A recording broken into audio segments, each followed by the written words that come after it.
Awesome. It looks like we are live. I am going to tweet this out and do a couple maintenance things so that people know we're live, and I'll be starting in just a minute or two.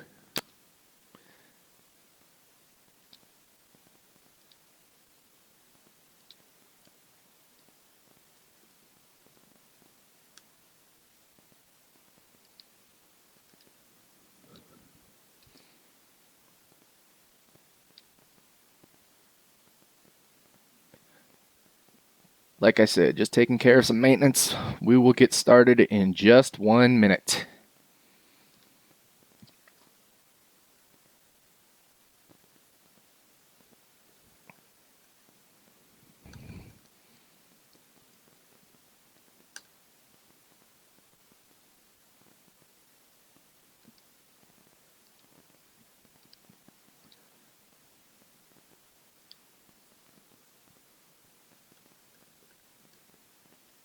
Okay, ready to do this. You guys ready?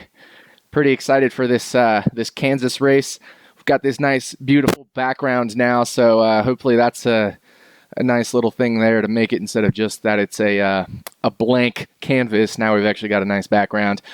As you can see, if you are not yet subscribed to the full season, make sure you do that. Get the listeners only 30% discount to a RotoViz season-long NASCAR podcast, or season-long NASCAR pass. RotoViz.com/NASCAR podcast, right down there in the bottom left of your screen there. So, yeah, that'll get you access to all of my content, all of the apps, all of my articles, my ownership projections, my optimizer, the sim scores, everything. It'll get you. Oh, I pointed the wrong way. It'll get you access to everything on the in the RotoViz NASCAR pass for the rest of the year. So if you're not signed up for the full season, make sure you do that. We have an interesting week this week at Kansas. Obviously, there was some qualifying issues. A lot of drivers didn't make it through technical inspection, so we'll talk about that. We'll talk Kansas strategy. We'll get to my picks because obviously with the podcast, the On the Daily podcast with Matt F. the Oracle, who couldn't be with us today, he's traveling. But with the podcast being before qualifying, we didn't give picks, so we'll give picks today. And make sure, again, to answer or to ask any questions you want using the hashtag on Twitter, hashtag RVLive. Right over there on the side of the screen there. You can see it on the banner, hashtag RVLive. Use that hashtag on Twitter, and I will be sure to answer all of your NASCAR DFS questions. That's the only way I'll be able to see him is if you use that hashtag. So if you don't use that hashtag, I won't be able to answer your questions because I just have them coming through a stream here. So first of all, I wanted to just start by talking about the qualifying, what happened there. Obviously, there were some issues with drivers getting through technical inspection. There were 12 drivers that did not end up making a lap, and 11 of them were due to not making it through technical inspection. Michael McDowell was changing something in his car, so he didn't even try to go through technical inspection. But so those 11 plus McDowell did not make qualifying laps. That includes Jimmy Johnson, who starts 29th. Clint Boyer starts 30th.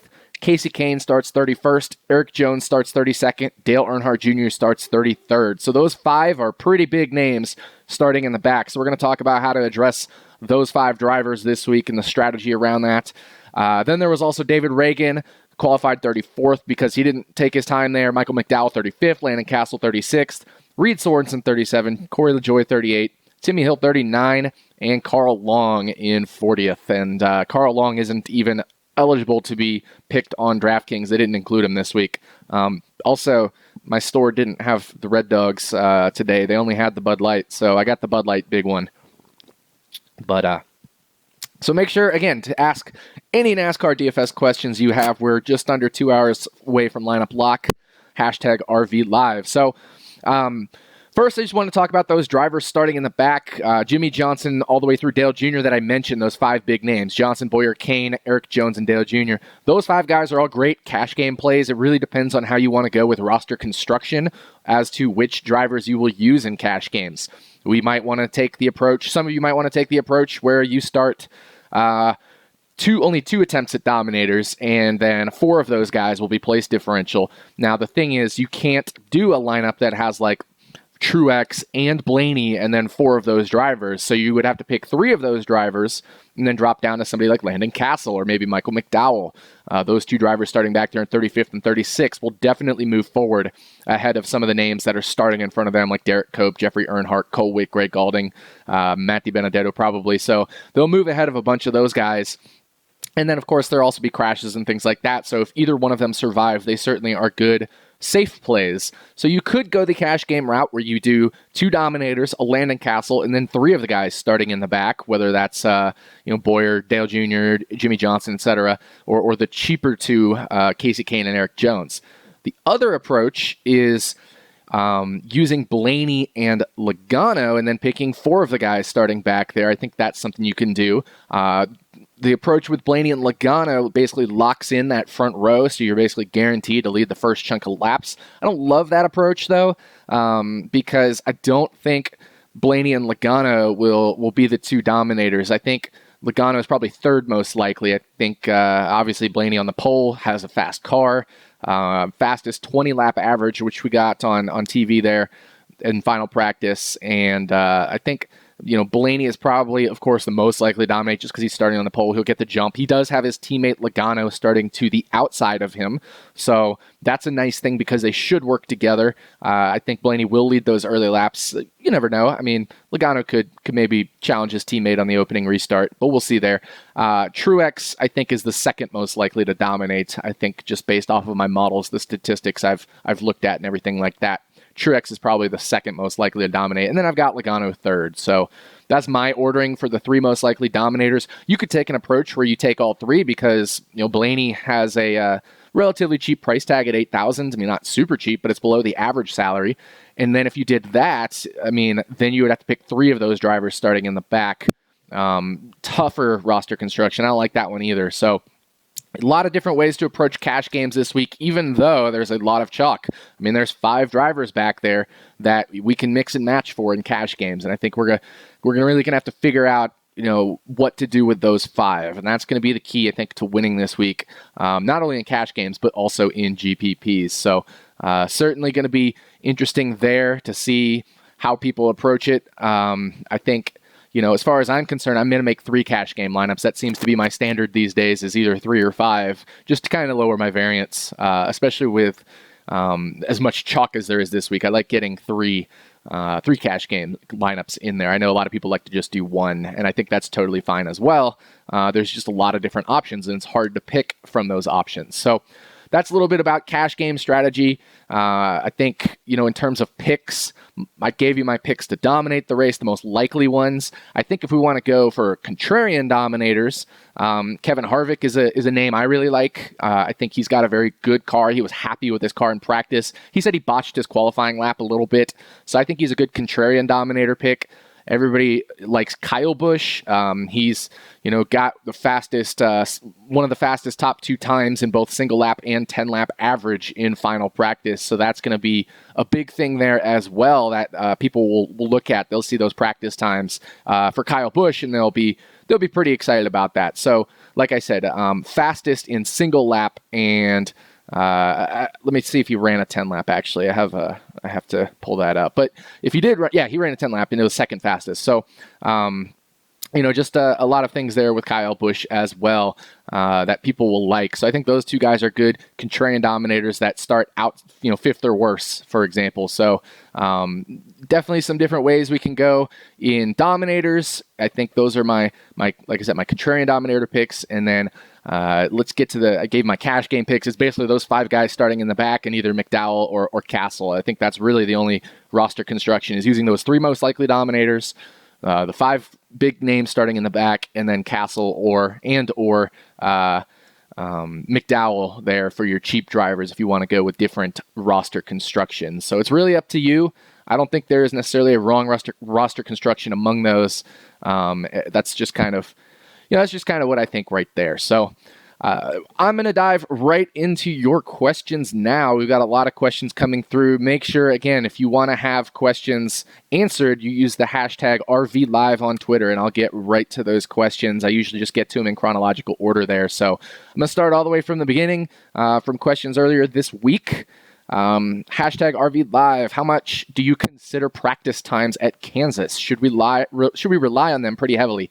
This is an interesting week because Kansas this Saturday night race means we had qualifying Friday night, and so our practices were before qualifying.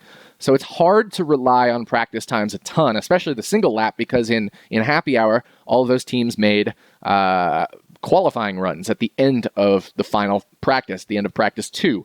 So the single lap times are pretty unreliable. Not many teams made 10-lap runs, so you only have about 20 teams worth of data of 10-lap runs. So definitely it gets very tough to use practice times this week. So I think fading practice times is an interesting way to approach things this week. That's why I like fading Kyle Busch a little bit. I think he's a contrarian dominator. I think people will be on him because of those practice times. So I will be underweight on Kyle Busch for sure. Even though he is a good contrarian dominator pick, I don't think he's going to be super contrarian because of those practice times. And so I'm probably going to be underweight on Kyle Busch. I know. I think I've got him projected right around 25% ownership in my ownership model. Let me double check that here. I got a couple different files to click through. 25.3% ownership. I'm going to be underweight on that 25%. So yeah, I'm going to fade practice times a little bit here at Kansas. And also in the model, it didn't even show up as super significant as well. Next question, hashtag RV Live. I'm worried about the non-qualifier group getting lapped before the end of segment 1. If not, do you think pit strategy gets them up front? So I'm actually not worried about those 5 cars getting lapped. They're going to make their way forward. They're going to be inside the top 20 within a handful of laps. Probably all 5 of them will be. And then we've only got 80 laps in a segment. I think we might go green the whole 80 laps. That's fine. Maybe 1 or 2 of them gets lapped, but I certainly think Jimmy Johnson's got a good car. Great to come forward through the field. Clint Boyer probably has a car that can pass people. Casey Kane had good practice times. Eric Jones had good practice times. Dale Jr. had good practice times. I mean, they all, I think, will be just fine if we, and again, I don't want to rely too much on practice times, but at least just to point out that they don't have terrible cars, right? So none of them practiced outside of like the top 15 in final practice, even though they were in qualifying trim. I think, they definitely have good cars. So I'm not worried about any of those guys getting lapped. And even if they do, they'll probably be the one that gets the lucky dog when the first segment ends at lap 80. Do I think pit strategy will get them out front? I'm not so sure. We'll see. We'll have to see how it goes. There will definitely be a round of pit stops, and the question is, do you pit as soon as you get into your pit window? Do you split the segment into 40 laps and 40 laps? Or do you run your fuel tank dry and then pit? So there's 3 schools of thought there on when to pit. We'll also probably see some, maybe not because it's a mile and a half, but I was thinking if we see some leaders maybe pit 3 laps before the caution comes out, but only if you're leading the race. But I don't think you do that because then you want to get those segment points. So we're probably not going to see that. It was a strategy that's much more used at those 2.5+ mile tracks like we had at Talladega last week. So I think just the 3 pit strategies, either early in the window, split it in half, or late in the window, will be what we see. And I'm not so sure that's just going to get anybody out front. I kind of like maybe splitting them in half because tires will be important here. There is some tire wear here. It's not massive amounts like we saw at Atlanta or Austria, but going on to the next question, hashtag RV Live. Thoughts on Keselowski, low practice speeds and slow comment after qualifying. Last time we faded him, he dominated at Richmond. I think with Keselowski starting in 17th and being one of the top 2 drivers or top 3 drivers on the large ovals this year, I think you got to play him in some percentage of lineups. I don't like fading him here. He's starting 17th, so there's plenty of place differential. This is a great track type for him this year. So one of the main stats, if you listen to my podcast earlier this week, is we want to look at large ovals this year. So that would be Texas, Atlanta, Las Vegas, and you can also throw in Auto Club Speedway. I think there's some similarities there in terms of like engine power and stuff that separates teams and handling and things like that. So, Keselowski has been one of the best at the large oval category this year. And so I think it's tough to fade him. I'm not worried about, slow practice times with Keselowski. We're fading practice times. He mentioned his car wasn't super fast. I think he was more talking about his qualifying trim car, and he wasn't really sure why they did, their tire strategy that they did. They made 3 runs on the same set of tires and things like that. He wasn't too thrilled about that, but I don't necessarily think he's a fade here. I kind of like him. I just don't have a ton of him because he's so super expensive. He's most expensive driver here, and playing him makes it really hard to use, like, for example, Jimmy Johnson, who's starting all the way back there in 29th. Then it's hard to get Dominators in there. So it makes roster construction tough. So I think that's what could keep his ownership percentage down a little bit. Maybe also just the fact that, he did talk about that. But I've got him projected right at about 33% ownership. My personal feeling is he'll go under that, maybe around 22 to 25% would be my guess, my best guess on that.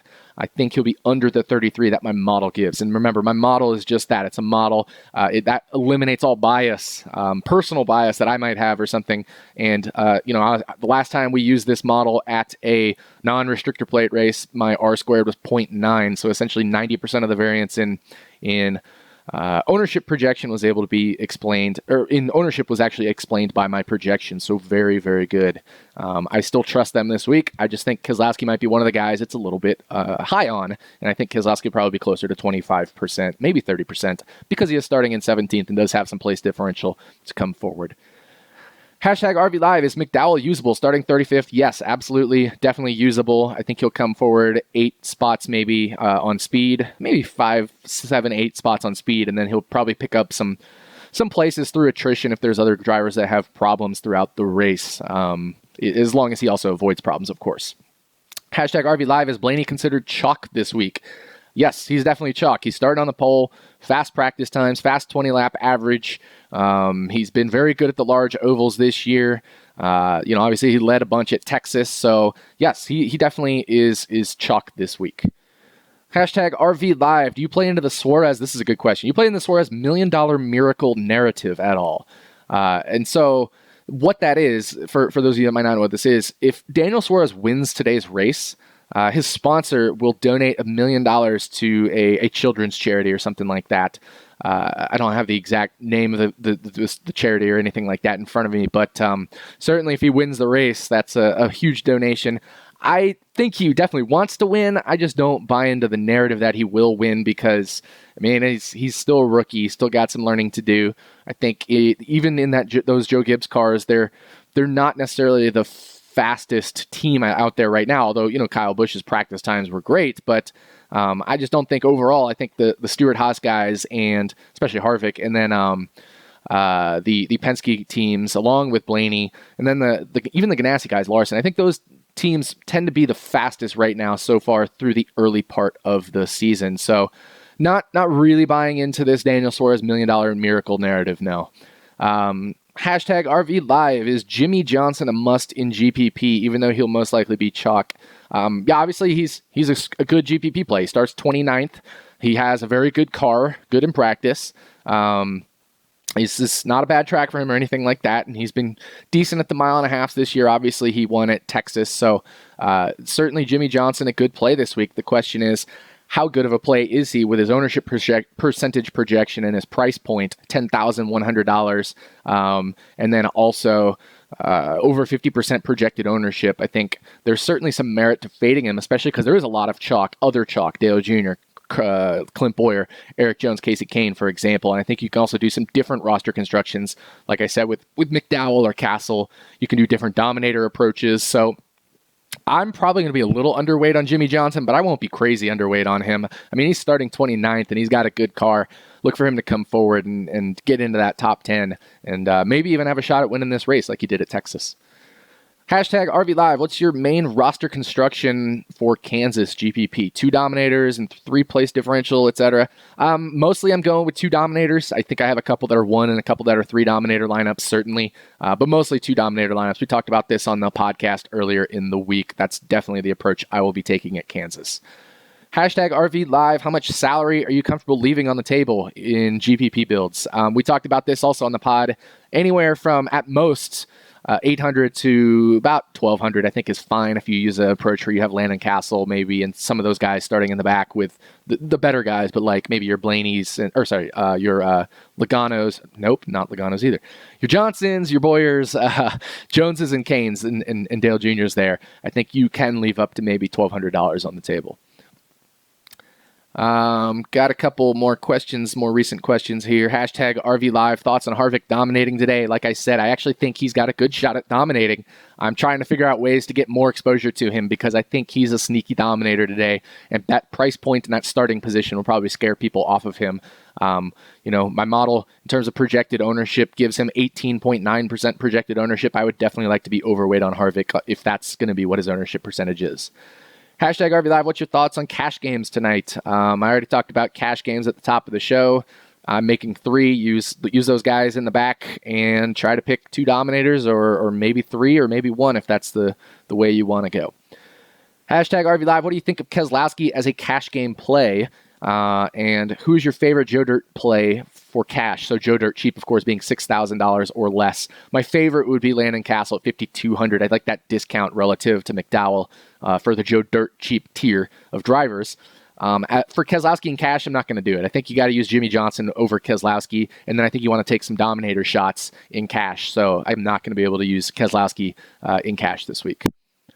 Kyle Larson went to a backup car during first practice. Does that mean he starts in the back? That's a hashtag RV Live question. No, he went to a backup before qualifying. Only if you go to a backup after qualifying does that mean you'll start in the back. So Kyle Larson will still start from his I think it's 5th or 6th qualifying position. Let me look it up here. Sorry, his 9th starting position. So he will start from 9th in the race. Hashtag RV Live, are you above the field or below the field in ownership of Jimmy Johnson? Like I said, I just said I'll be under. Hashtag RV Live, what are your thoughts on Blaney and 5-place differential guys in a lineup? Is it too low percentage of a GPP play? You're really then only counting on Blaney dominating and maybe hoping Jimmy Johnson or something like that sneaks in some Dominator points, but I'm not a huge fan of that roster construction. If I do go with one Dominator, there are some lineups I have one Dominator. I think I'm probably going to do somebody more like Truex, so I think will be a contrarian play there. Not contrarian, but like, a more chalky play there than even more. So Blaney's chalky, but I think Truex is just as likely to dominate as Blaney, and I think he might do it on less ownership. That's kind of confusing. I think they're both chalky, but I think Truex is the contrarian of the two, so that's kind of what I'm trying to say there. Hashtag RV Live, who is your favorite projected low-owned play of the night? Night Racing, love it. My favorite projected low-owned play, that's a good question. That's a very good question. I think Harvick is relatively low-owned in my projections, projected 18.9%. I like him. I have Jamie McMurray projected at 21 in my model. I think that's going to be high for him. I think he'll probably be closer to 15%. I did throw him in as a GPP pick, and my picks do influence the ownership percentage projections. I've noticed it's a statistically significant factor because we do have a lot of viewers. A lot of you guys come on and say, when I say Jamie McMurray is a pick in my article, then his ownership bumps up. And I still like Jamie McMurray. I think he's got a fast car. He's been great at the mile and a half, 5th best driver rating at mile and a half this year. Or at the large oval category, if you also include Auto Club Speedway, I should say. So love Jamie McMurray this week. I think he'll be around 15% owned, and I like using him this week. So those are probably my 2 favorite low-owned plays. If you want like a super low-owned play, like less than 10%, I don't mind using that Allmendinger, Dylan, Danica tier right there, starting 21st, 22nd, 24th, priced between 62 and 6,900. I probably like using Allmendinger the most just from a salary perspective, and he also gets the lowest ownership percentage projection in my model there at 5%, Dylan around 8.7%, and Danica around 9.6%. So I like all 3 of those if we're talking under 10%. Hashtag RV Live, looking to play $50 in double ups. I've made 3 cash game lineups. Makes sense to enter the 3 multiple times into the same tourney. So you're saying enter your 3 cash game lineups in the same tournament. I always throw my cash game lineup into a GPP. So yeah, I would throw whatever cash game lineups you make into at least one GPP. So we just talked about next hashtag RV Live is why does McMurray have such a high projected ownership? I believe the 4 or 24, which is Harvick or Chase, should score more points. I would agree in general in the long run, and my model has it this way, that Elliott and Harvick will score more points. You also have to remember, though, that McMurray comes at a $1,000 or over $2,000 discount to Elliott and Harvick, and it's going to be hard for Chase to dominate, just like it'll be hard for McMurray to dominate. So since they start in that same range, that 10 to 12 starting position range, I just want somebody who can finish up front. I think they both can. McMurray's got a good car. He's been great at the mile and a halfs. He messed up his qualifying lap kind of like Harvick did. So I think he can come forward and get a top 6, 8 finish that might be good enough to sneak him into a winning lineup, or at least in the top echelon of GPPs there. So that's why I like McMurray. And so I agree. In the long run, Elliott and Harvick will score more points, but McMurray's at a big price discount, and I think it's much closer than we think with Chase Elliott and McMurray there. Hashtag RV Live. Which medium-long odds driver has the best shot of winning the race tonight? Well, so I put Jimmy Johnson was 10-1, so I bet some money on him when I was at the casino last night. I put some money on Truex. And no, not Truex. Who was it?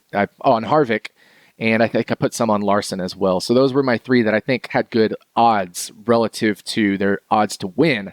Maybe longer shot. I don't know if I love anybody longer shot. Possibly McMurray would be my favorite there. Hashtag RV Live. Is Logano actually going to let Blaney lead the first couple of laps? I don't know. I mean, they might. They're pseudo teammates, as we talked about. I mean, they essentially are teammates. Blaney is at the Wood Brothers Racing, but they're Penske affiliated. They work together very closely, and so I think there's definitely a chance that not team orders, but strategies in play here, where they just try to get single file and get 1-2 after that first lap. So definitely, I think Blaney is the more likely of the two to lead the opening laps. Hashtag RV Live. Thoughts on using McDowell and Castle in the same lineup? That's an interesting question. I don't think it's necessary. I think, I guess if you want to do that roster construction, then you're throwing in Jimmy Johnson, probably either a Dale Jr. or Clint Boyer, and then 2 more expensive Dominator attempts. So I guess it's certainly a plausible roster construction. I'm just not going to do it this week. Again, not a bad idea. I don't think it's a high percentage idea, but certainly if you're the only one doing it and it hits, we saw that happen earlier this year. We saw the Cole Witt, Corey LaJoie, and 4 expensive guys lineup hit. So maybe it's possible. Who knows? Hashtag RV Live. Besides the obvious, who's a sneaky cash game driver tonight? I basically told all 3 in the front, 5 expensive guys in the back, and then 2 cheaper guys. So that's like 10 right there. I'm literally only using between those 10 drivers in cash games. I'm not doing any other sneaky cash game drivers. Hashtag RV Live. Who's the Joe Dirt cheap? We talked about those already, and my Dominators as well. Hashtag RV Live. What possible Dominators may have negative correlation? I think that's an interesting question. I'm not so sure that any drivers have a negative Dominator correlation. Obviously, if we get 2 Dominators, it could be any 2 of them. I don't think just because Blaney dominates means it's less likely Logano dominates, because if Blaney dominates and there's 2 Dominators, it could be anybody else. I don't think it takes away from the fact that it could be Logano. Just like if Logano dominates early, I don't think it necessarily takes away the fact that Blaney can't dominate, because he has that best pit position. So on pit stops, he could leapfrog back out front. I think those 2 probably have the most negative correlation of anybody. I just don't think it's a huge negative correlation between those 2. So, Blaney Logano lineups are certainly ones that I think have maybe a tiny bit of negative correlation. We've seen occasionally this year that drivers starting first and second have just ended up dominating the whole race. Between the 2 of them, we saw that with Keselowski and Truex at Las Vegas. So we've seen that a couple times last year as well. So certainly I think it's possible that both Blaney and Logano dominate at times in this race as well. Hashtag RV Live. Thoughts on Hamlin today in GPPs. Low ownership, and he was a 3rd best 10-lap average. I'm not too worried about that 10-lap average there. Only 21 made a run in 10-lap average in final practice. The practice was during the day, the race is at night. Hamlin's not super good at the mile and a half this year. I put him as a fade in my article for a reason, because I won't be using him.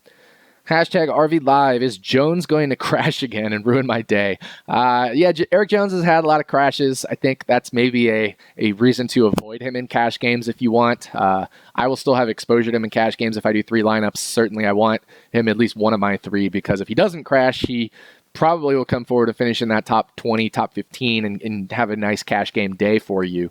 But in terms of GPPs, I don't worry about crashes. I want guys that can get to the front, and I think Eric Jones is a guy who could get into the top 15, even possibly top 10 this week. Hashtag RV Live, over under on the number of laps led by Blaney. That's a really good question. An over under there on the number of laps led. I'm going to go with 80.5. And the reason is because one segment is 80 laps. If he leads that whole first segment, then I think he probably gets it done. If he doesn't lead that whole first segment and gets shuffled back, it might be hard to get back out front. I'm going to go with 80.5 on the over-under. I think he'll get out front early. I really do. And I think it'll be hard. Maybe Truex will pass him. Maybe not. But he's got also, even if Truex or Logano do pass him, he's got that premium pit stall. So 80.5 is my over-under on Blaney this week. Hashtag RV Live. And I think that's probably high, but I'm pretty bullish on Blaney. Hashtag RV Live, thoughts on Kyle Busch as a Dominator over Logano and Truex. Talked about that at the top of the show. I think Kyle Busch is a guy that can dominate, especially based off of his practice times, especially based off of his recent Kansas history. He's been much better at Kansas recently than he was in the past. It felt like every time he drove here at Kansas, he used to wreck. Now he doesn't. So he's got a win under his belt and everything like that. So certainly a Dominator potential. I just think he might be too high owned for me. I'm going to be underweight on him. I can certainly understand going overweight on him if you think he's got a very good chance to dominate today. Hashtag RV Live. Which drivers out of the big five in the back would you fade or prioritize in cash games? I would prioritize fading Kane the most, I think, just because I think he doesn't have the fastest car of the five. Junior seemed to have a pretty good car in practice. He was happy with it. He tweeted about that. I think Junior's a good play today. I think he's going to be possibly the lowest owned of the five as well. Maybe Boyer will be, but I like Junior and Boyer, certainly. Jimmy Johnson, obviously. I think Kane, it comes down to Kane and Jones for me. Jones with his crash history, and Kane with, I think, the slowest of the five cars, in my opinion, and based off of some of the practice things we saw. But I'm, again, not a huge cash game, or not a huge practice guy this week. But I would prioritize fading either Jones and or Kane if you were making like one cash game lineup. Kane first for me, Jones second for me. I still like Jones. I'm not too worried about the crashes there. Hashtag RV Live. Which drivers are flying under the radar in terms of ownership? Think Harvick, McMurray, and Elliott. I definitely think Harvick and McMurray could be under the radar in ownership, even though my model projects them a little bit higher. Chase will definitely be under owned. So I can understand going bullish on Chase, maybe thinking he has a car set up for the night race and just trying to be contrarian there. Certainly, I think that's a very good contrarian pick. What's my ownership percentage projection here for Chase? Let me flip over to that. Got him about 17.5%, right around what I have Harvick as well. I think Chase will probably end up going a little under that, maybe 15, 12%. So, if you want to go 20% on Chase, no problem there. I just wouldn't go crazy on him. Hashtag RV Live, Castle or McDowell in cash. I like Castle for the price savings. Hashtag RV Live, thoughts on Keselowski. Got to use him in GPPs some, don't use him in cash. Kyle Busch or Logano in cash. I'm going, if you're picking one of those two, definitely Logano. I think it's less likely for Kyle Busch to dominate than Logano. Did the live stream die? People are tweeting me that the live stream died. So I think we're good. Maybe it just hiccuped for a moment. But let me keep going through those questions. Where did you go? Oh, it looks like we're back here. What happened to McDowell in practice? Hashtag RV Live. He didn't practice. He had some things to fix with his car. I think it was an engine change or something like that. Hashtag RV Live. Any thoughts on how to avoid penalties? Nope. Those are pretty much the most random thing you get in NASCAR. Hashtag RV Live. Casey, Kane, or Jones in GPP? I like Jones better than Kane. Hashtag RV Live. Is Kenseth cash worthy? No. Don't play Kenseth in cash. I do think he's an interesting GPP play.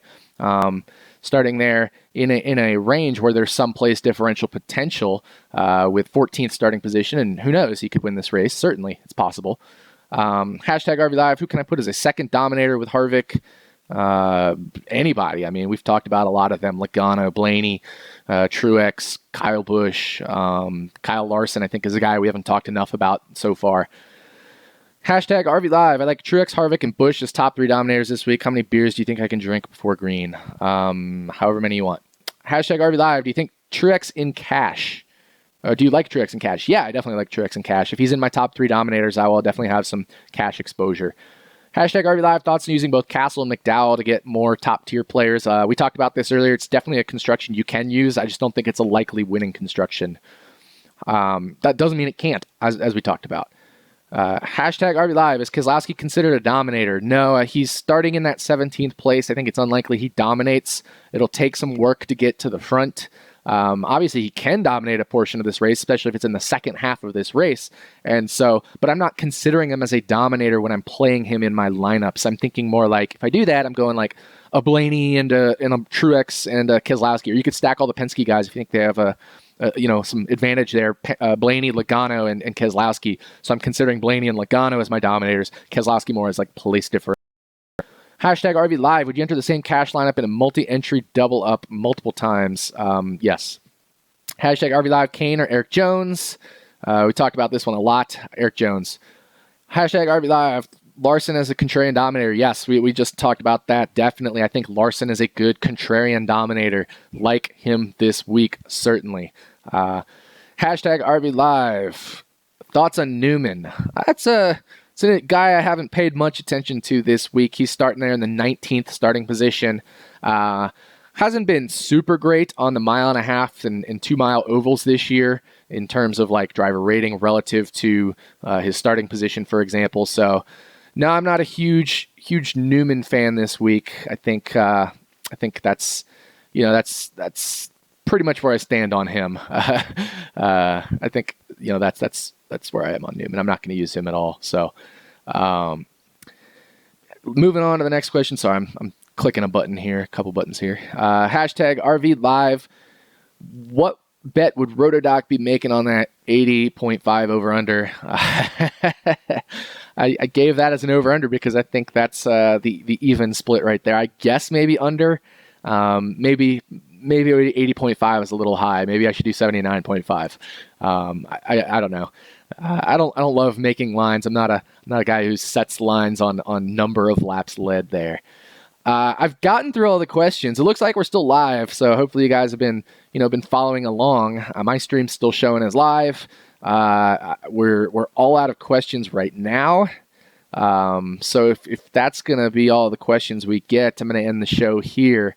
I definitely wish everyone luck this week. It's going to be an interesting race, a lot of chalk there, so it's going to make differentiation pretty hard. That's why I like differentiating with guys like Larson, Harvick, McMurray, and then the 3 I mentioned, Ty Dillon, AJ Allmendinger, Danica Patrick there. I think those are some ways to differentiate this week. So that's going to do it for this edition of RotoViz Live because we don't have any other questions coming in. Next week is the All-Star race. So I don't think DraftKings will be doing a slate. They didn't last year. If they do a slate, we'll definitely be on air for that. We'll definitely do all the normal coverage for that. And if not, we'll be back in 2 weeks for the Coca-Cola 600 at Charlotte Motor Speedway. So make sure you tune in for that. Once again, NASCAR, rotoviz.com/NASCAR podcast if you want to sign up for the rest of the year at a 30% discount. Appreciate y'all tuning in. We're going to talk at you guys next week.